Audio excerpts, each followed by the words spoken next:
સૌને મારા સત કેવલ સાહેબ પરમગુરુ પાઠશાલા સત કેવલ વિદ્યા મંદિર ગુજરાતી માધ્યમ સંકુલ સારસા. હું કાજલ હિંગુ આપ સૌ વિદ્યાર્થીઓનું ઓનલાઈન શિક્ષણ કાર્ય પદ્ધતિમાં સ્વાગત કરું છું. मैं काजल हिंगू कक्षा 8 विषय हिंदी इकाई 8 माँ कह एक कहानी. तो विद्यार्थी मित्रों, इकाई 8 माँ कह एक कहानी, इस कवि का नाम है मैथिली शरण गुप्त. तो इस कविता के बारे में मैं आपको समझाऊंगी और अच्छी तरह से इसका गुजराती में अनुवाद करके मैं आपको बताती हूँ. आपको ध्यान से सुनना है. तो सबसे पहले मैं आपको कवि के बारे में कुछ परिचय दूंगी. राष्ट्रीय कवि मैथिली शरण गुप्त का जन्म सन 1886 में चिरगांव जिला झांसी उत्तर प्रदेश में हुआ था. बचपन से ही कविता में उनकी रुचि थी. आचार्य महावीर प्रसाद द्विवेदी की प्रेरणा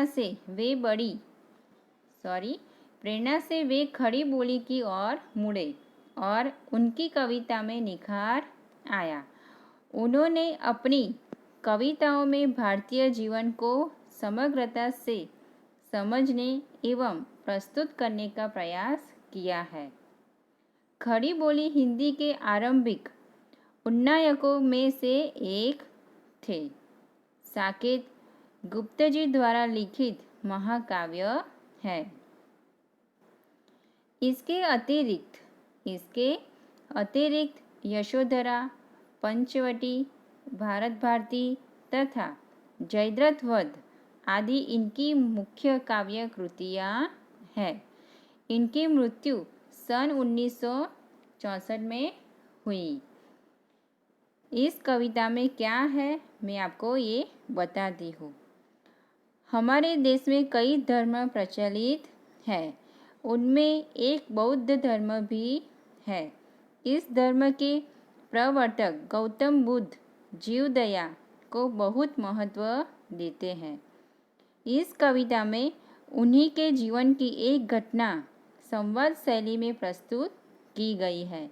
यह संवाद सिद्धार्थ की पत्नी यशोधरा और पुत्र राहुल के बीच क्या होता है ये इस कविता में हम सुनेंगे. सिद्धार्थ ही आगे चलकर बुद्ध कहलाए. और सिद्धार्थ कौन थे? सिद्धार्थ ही आगे चलकर बुद्ध कहलाए. मारने वाले से बचाने वाला बड़ा होता है. मारने वाले से बचाने वाला बड़ा होता है. यह उक्ति चरितार्थ हुई है. गौतम बुद्ध के जीवन से संवाद शैली की इस कविता में गौतम बुद्ध के बचपन की घटना का उल्लेख किया गया है. तो इस कविता में क्या है? गौतम बुद्ध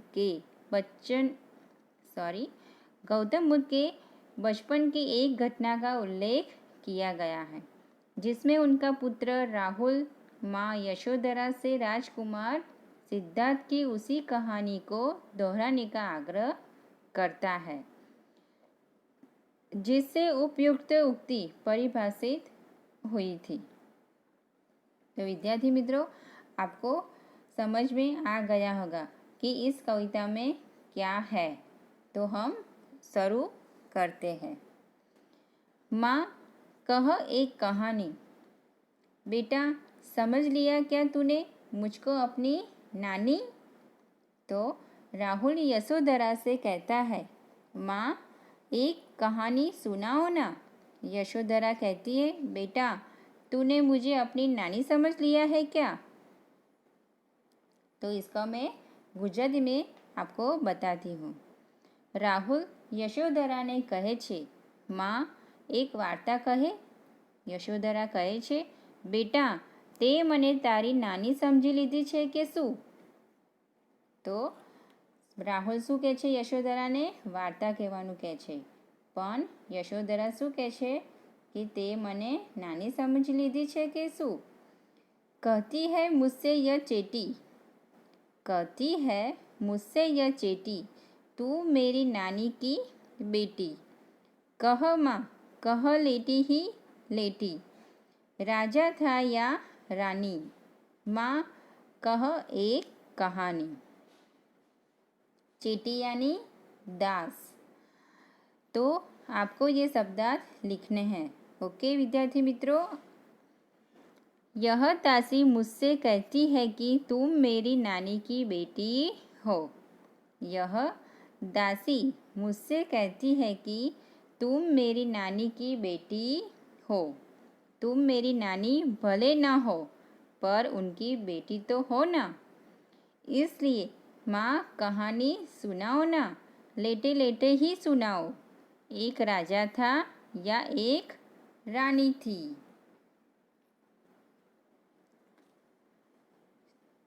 तू ये हठी मानधन मेरे।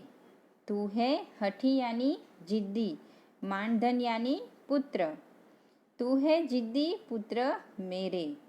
सुन उपवन में बड़े सवेरे।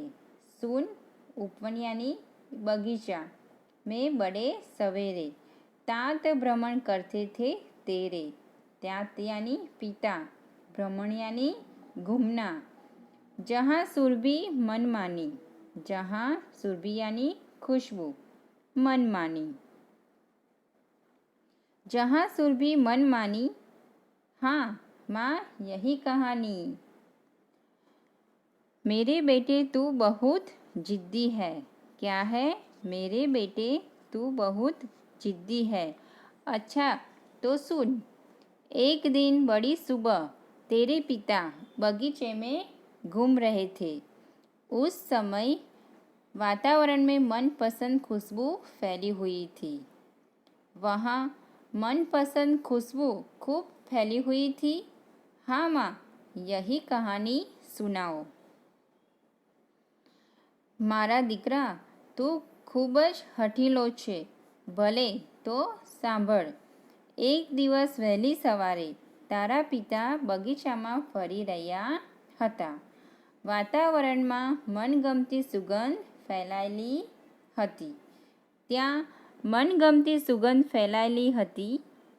હા માં, આ જ વાર્તા સંભળાવો। तो हम अगली पंक्ति पर जाते हैं। वर्ण वर्ण के फूल खिले थे। कैसे? अलग अलग के फूल खिले थे। जलमल कर हिम बिंदु झिले थे। और जलमल कर हिम बिंदु झिले थे। हिम बिंदु यानी ओश की बूंदे, यानी गुजराती में शू कहीशू? जाकरना बिंदु। हल्के झोंके हिले मिले थे। हल्के झोंके से हिले मिले थे। लहराता पानी और लहराता था पानी। लहराता था पानी, हाँ हाँ यही कहानी सुनाओ। इसका मैं सरल अर्थ बताती हूँ। बगीचे में तरह तरह के रंगों वाले फूल खिले थे। बगीचे में अलग अलग से रंगों वाले फूल खिले थे। उन पर ओश की बूंदें चमक रही थी। उसमें ओश की बूंदें चमक रही थी। हवा के हल्के हल्के झोंकों से फूल हिल रहे थे। उन पर ओश का पानी लहराता था। राहुल ने पूछा, क्या उन पर पानी लहराता था? हाँ माँ, मुझे यही कहानी सुननी है। तो इस આપણે એનું અનુવાદ જોઈએ। બગીચામાં ભાત ભાતના રંગોના ફૂલ ખીલ્યા હતા। બગીચામાં અલગ અલગ ભાતના રંગોના ફૂલ ખીલ્યા હતા। તેમના પર ઝાકળના બિંદુ ચમકી રહ્યા હતા। હવાની ધીમી ધીમી લહેરથી ફૂલ હલી રહ્યા હતા। તેમના પર પાણી લહેરાતું હતું। રાહુલે પૂછ્યું, શું તેમની પર પાણી લહેરાતું હતું? हाँ माँ, मारे आज वार्ता सांभळवी छे। तो हम अगली पंक्ति पर जाते हैं। गाते थे खग कल कल शोर में। गाते थे खग यानी पक्षी, कल कल स्वर में, स्वर मधुर स्वर से। सहसा एक हंस ऊपर से, सहसा एक हंस ऊपर से, सहसा यानी अचानक। गिरा विधत होकर खग सर से, गिरा विधक होकर यानी बिंधा हुआ, खग सर से। हुई पंख की हानि, हुई पंख की हानि, हानि यानी नुकसान।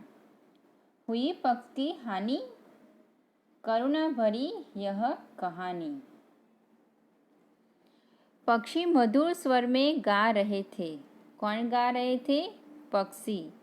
कैसे स्वर में? मधुर स्वर में। अचानक एक हंस ऊपर से गिरा, अचानक एक हंस ऊपर से गिरा। वह पक्षी बाण से बिंध गया था। हंस को किसी ने शिकार किया था। वह पक्षी बाण से बिंध गया था। उसका एक पंख घायल हुआ था, और उसका एक पंख घायल हुआ था। दुखी होकर राहुल ने पूछा, पंख घायल हो गया था? यह तो बहुत दुख भरी कहानी है। देखो, सिद्धार्थ ने क्या कहा? ये तो बहुत दुख भरी कहानी है। तो આનું આપણે ગુજરાતી કરીશું। પક્ષી મધુર સ્વરમાં ગાઈ રહ્યા હતા। અચાનક એક હંસ ઉપરથી નીચે પડ્યો। શું પડ્યું? અચાનક એક હંસ ઉપરથી નીચે પડ્યો। તે પક્ષી બાણથી વિંધાઈ ગયું હતું। તે હંસ બાણથી વિંધાઈ ગયું હતું। તેની એક પાંખ ઘાયલ થઈ ગઈ હતી। દુઃખી થઈને રાહુલે પૂછ્યું, શું પાંખ ઘાયલ થઈ ગઈ હતી? આ તો બહુ જ કરુણ વાર્તા છે। આ તો બહુ કરુણ વાર્તા છે। हम अगले जाते हैं पंक्ति पर। चौंक उन्होंने उसे उठाया, चकित होकर। चौंक यानी चकित होना। उन्होंने उसे उठाया, नया जन्म सा उसने पाया। और पक्षी को क्या लगा? नया जन्म सा उसने पाया। इतने में आँख एटक, इतने में आँख एटक यानी शिकारी आया। लक्ष्य सिद्धि का मानी, लक्ष्य सिद्धि का मानी। लक्ष्य सिद्धि का मानी, कोमल कठिन कहानी। तेरे पिता ने चौंककर उसे उठाया। किसने उठाया? तेरे पिता ने। उनके स्पर्श से पक्षी ने मानो नया जन्म पा लिया हो। उनके स्पर्श से ही पक्षी को लगा कि मैंने अपना नया जन्म पा लिया। उसी समय शिकारी वहाँ आ पहुँचा।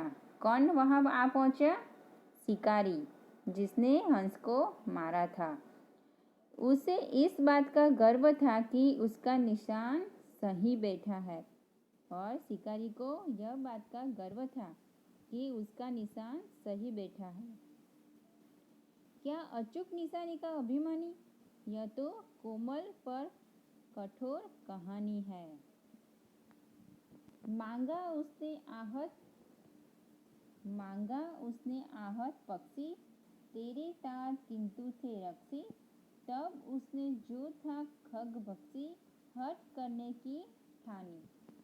आहत यानी घायल, रक्षी यानी रक्षक, खग भक्षी यानी पक्षियों का मांस खाने वाला, और हट करने की ठानी यानी जिद करने की ठानी।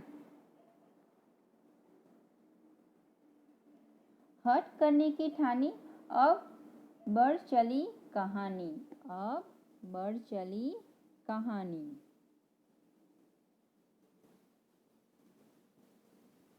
शिकारी ने तेरे पिता से घायल पक्षी मांगा। किसने मांगा? शिकारी ने। शिकारी ने तेरे पिता से घायल पक्षी मांगा, परंतु तेरे पिता पक्षी की रक्षा करने वाले थे। परंतु तेरे पिता पक्षी की रक्षा करने वाले थे। तब पक्षियों का मांस खाने वाला वह शिकारी पक्षी लेने पर अड़ गया। तब पक्षियों का मांस खाने वाला वह शिकारी पक्षी लेने पर अड़ गया। राहुल बोला, वह अड़ गया, अब तो मामला बहुत बढ़ गया। तो हम विद्यार्थी मित्रों, आपको मैं गुजराती में अनुवाद करके बताती हूँ। શિકારીએ તારા પિતા પાસે ઘાયલ પક્ષી માગ્યું, પરંતુ તારા પિતાએ પક્ષીનું રક્ષણ કર્યું હતું। ત્યારે પક્ષીઓનું માંસ ખાનારા તે શિકારીએ પક્ષી લેવા માટે હઠ કરી કે મને આ પક્ષી આપી જ દે। રાહુલ બોલ્યો, તેણે હઠ કરી ત્યારે તો હવે મામલો બહુ वधी गयो छे। अगले पंक्ति पर हम जाते हैं।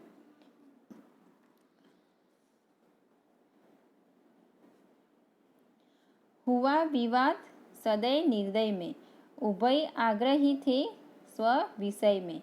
गई बात तब न्यायालय में, सुनी सभी ने जानी। सुनी सभी ने जानी, व्यापक हुई कहानी। तो विद्यार्थी मित्रों, अब देखते हैं कि अब क्या होगा। तो विवाद यानी बहस, दोनों में बहुत सारी बहस हुई। उभय यानी दोनों, स्वविषय अपनी बात।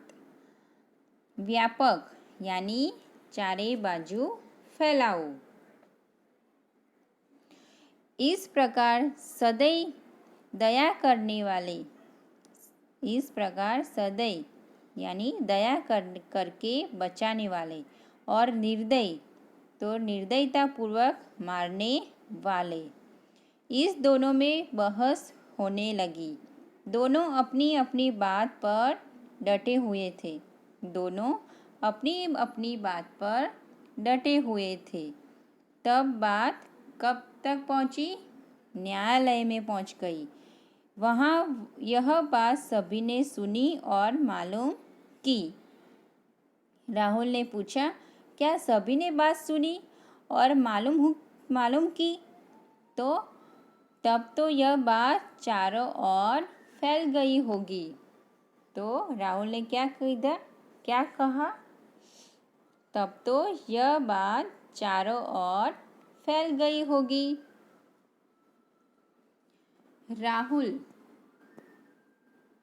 राहुल तू निर्णय कर इसका, न्याय पक्ष लेता है किसका? कह दे निर्भय जय हो जिसका, सुन लूँ तेरी बानी। माँ मेरी क्या बानी, मैं सुन रहा कहानी। निर्णय यानी फैसला, निर्भय यानी निडर, और बानी यानी वाणी। तो यशोधरा राहुल से क्या कहती है, आप ध्यान से सुने। हे राहुल, तू इस विवाद का निर्णय कर और बता कि न्याय किसका पक्ष लेता है। तू निर्भय होकर या निडर होकर बता दे कि इसमें विजय किसकी है। जरा तेरी बात भी तो सुनूं। राहुल कहता है, माँ मैं क्या बताऊँ, मैं तो बस कहानी सुन रहा हूँ। तो विद्यार्थी मित्रों, आपको समझ में आ रहा है ना? ओके। यशोधरा કહે છે, રાહુલ તું આ વિવાદનો નિર્ણય કર અને કહે કે ન્યાય કોનો પક્ષ લેશે। તું નિર્ભય થઈને કહી દે કે આ બાબતમાં વિજય તારા પિતાનો થશે યા શિકારીનો। જરા તારી વાત પણ સાંભળી લઉં। રાહુલ કહે છે, માં હું શું કહું, હું તો ખાલી ફક્ત વાર્તા સાંભળી રહ્યો છું। तो हम लास्ट यानी पंक्ति पर देखते हैं। कोई निरपराध को मारे यानी निरपराध यानी बेगुनाह, तो क्यों अन्य न उसे उबारे। रक्षक पर भक्षक को वारे, न्याय दया का दानी। तूने सुनी कहानी। निरपराध यानी बेगुनाह, उबारे यानी बचाव करना, भक्षक खाने वाला, दानी तो दान देने वाला। कोई किसी निर्दोष को मार रहा हो, कोई निर्दोष को मार रहा हो तो दूसरा उसे क्यों न बचाए। न्याय तो वही है जो दया के पक्ष में हो, जो मारने वाले के पक्ष में नहीं, बचाने वाले पक्ष में हो। राहुल ने कहा, क्या दया न्याय का दान देती है? राहुल ने क्या कहा, क्या दया न्याय का दान देती है? यशोधरा बोली, तूने सचमुच कहानी समझ ली। तो यशोधरा क्या बोली, तूने सचमुच कहानी समझ ली। जो कोई निर्दोष ने मारे, जो કોઈ નિર્દોષને મારી રહ્યું હોય તો બીજા તેને શા માટે ન બચાવે? ન્યાય તો એ જ છે કે જેમાં દયા હોય અને જે મારનારનો નહીં, કે જેમાં દયા હોય અને જે મારનારનો નહીં પણ બચાવનારનો પક્ષ લે। રાહુલે કહ્યું, શું દયા ન્યાય આપે છે? શું દયા ન્યાય આપે છે? यशोधरा बोली, तू खरेखर आ वार्ताने समझो छे।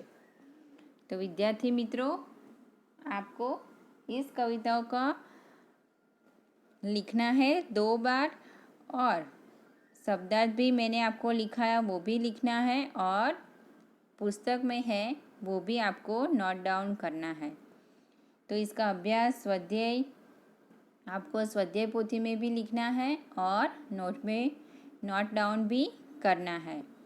तो तब तक अस्तु। सत केवल साहेब।